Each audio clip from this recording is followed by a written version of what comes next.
চলুন জেনে নেওয়া যাক টাকা ইনকাম করার পদ্ধতি কত ধরনের হয়ে থাকে। ভিডিওতে দেখাবো 1xBet অ্যাপসে কিভাবে গেমে বাজি ধরে টাকা উপার্জন করতে পারেন ঘরে বসে। আপনার হাতে থাকা স্মার্টফোনটি থেকে যে কোন ব্রাউজার হতে 1xBet অ্যাপসটি ডাউনলোড করে নেবেন। এখন অ্যাপসটি ওপেন করবেন। এখানে রয়েছে দুইটি অপশন। আপনি রেজিস্ট্রেশন অপশনে ক্লিক করুন। এরপর দেখতে পাবেন এখানে কতগুলো অপশন রয়েছে। আপনি ইন ওয়ান ক্লিক অপশনে চাপ দিন। আপনাকে একটি নতুন পেজে নিয়ে আসবে।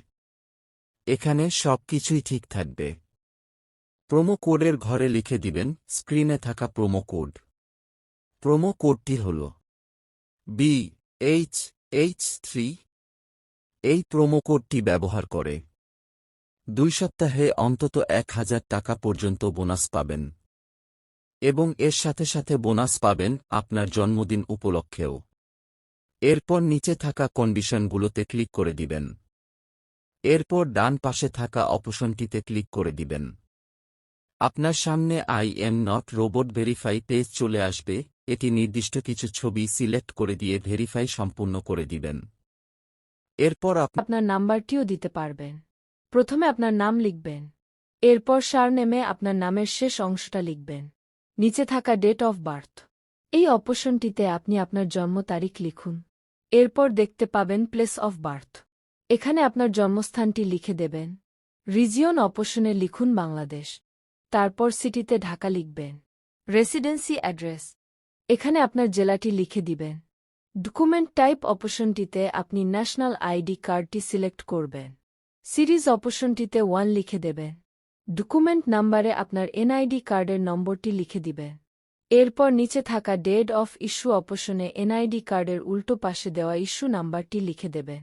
এরপর নিচে ইস্যুড বাই বাংলাদেশ গভর্নমেন্ট লিখে দেবেন। এর নিচে থাকা ডেট অফ বার্থ। এই অপশনটিতে আপনি আপনার জন্ম তারিখ লিখুন। এরপর দেখতে পাবেন প্লেস অফ বার্থ। এখানে আপনার জন্মস্থানটি লিখে দেবেন। রিজিয়ন অপশনে লিখুন বাংলাদেশ। তারপর সিটিতে ঢাকা লিখবেন। Residency address. এখানে আপনার জেলাটি লিখে দিবেন। ডকুমেন্ট টাইপ অপশনটিতে আপনি ন্যাশনাল আইডি কার্ডটি সিলেক্ট করবেন। সিরিজ অপশনটিতে 1 লিখে দেবেন। ডকুমেন্ট নাম্বারে আপনার এনআইডি কার্ডের নম্বরটি লিখে দিবেন। অ্যাকাউন্ট ভেরিফাই হয়ে গেছে। এখন কিভাবে ডিপোজিট করবেন এই অ্যাকাউন্টে? এর জন্য উপরে ডিপোজিট অপশন সিলেক্ট করবেন। দেখতে পাচ্ছেন বিকাশ, নগদ, রকেট উপায়ে আরও অনেক মাধ্যম। আপনি যে কোনো মাধ্যম হতে লেনদেন করতে পারবেন। আমি নগদ সিলেক্ট করে দিলাম। এখানে দেখতে পাবেন নগদ ওয়ালেট নাম্বার দেয়া আছে। এখান থেকে নাম্বারটি কপি করে নিবে।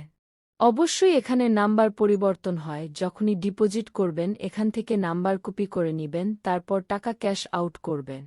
আমি টাকা ক্যাশ আউট করে দিয়েছি। এখানে দেখতে পাচ্ছেন আমার ক্যাশ আউট সফল হয়েছে। এই জায়গায় আমাকে একটি ট্রানজ্যাকশন নাম্বার দিয়েছে। আমি এই ট্রানজ্যাকশন নাম্বারটি কপি করে নিয়ে আমার আগের জায়গায় চলে আসব। কপি করা ট্রানজ্যাকশন নাম্বারটি বসিয়ে দিব। এখানে আমি যে নাম্বার থেকে টাকাটি পাঠিয়েছি সে নাম্বারটি এখানে দিয়ে দিব। তারপর কত টাকা ক্যাশ আউট করেছি তা লিখে দিব। তারপর একটু অপেক্ষা করবেন। দেখতে পাচ্ছেন আমার ডিপোজিটটি সাকসেসফুল হয়েছে। এতক্ষণ আমাদের সঙ্গে থাকার জন্য ধন্যবাদ। করবেন। এরপর দেখতে পাবেন বিকাশ, নগদ, রকেট উপায় আরও অনেক মাধ্যম। আপনি যে কোনো মাধ্যম হতে লেনদেন করতে পারবেন। আমি নগদ সিলেক্ট করে দিলাম। এখানে দেখতে পাবেন নগদ ওয়ালেট নাম্বার দেয়া আছে। এখান থেকে নাম্বারটি কপি করে নিবেন।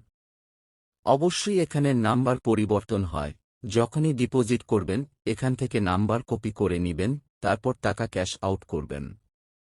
আমি টাকা ক্যাশ আউট করে দিয়েছি। দেখতে পাচ্ছেন আমার ক্যাশ আউট সফল হয়েছে। এখানে দেখতে পাচ্ছেন আমাকে একটি ট্রানজ্যাকশন নাম্বার দিয়েছে।